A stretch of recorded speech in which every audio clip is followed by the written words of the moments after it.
Shown is a PES for an unknown element, and note that this time the energy is increasing going from left to right. Energy is increasing. A. Provide the electron configuration and label the PES diagram.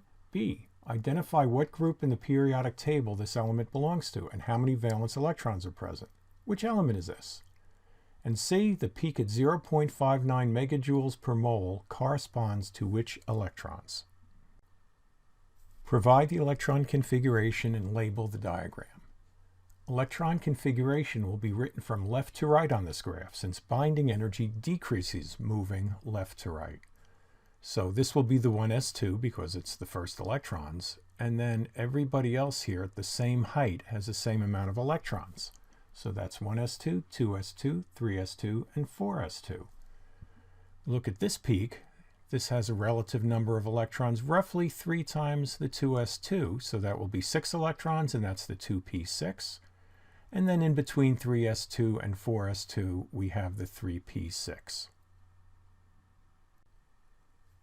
Since this element ends with 4s2, the element belongs to group 2, and there are 2 valence electrons present in the 4s2 subshell.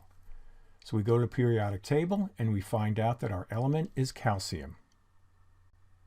The peak at 0.59 megajoules per mole, right up there, and you can barely see it's right above there, right above the 0. This peak corresponds to the outer 4s electrons in the calcium atom as they have the least binding energy.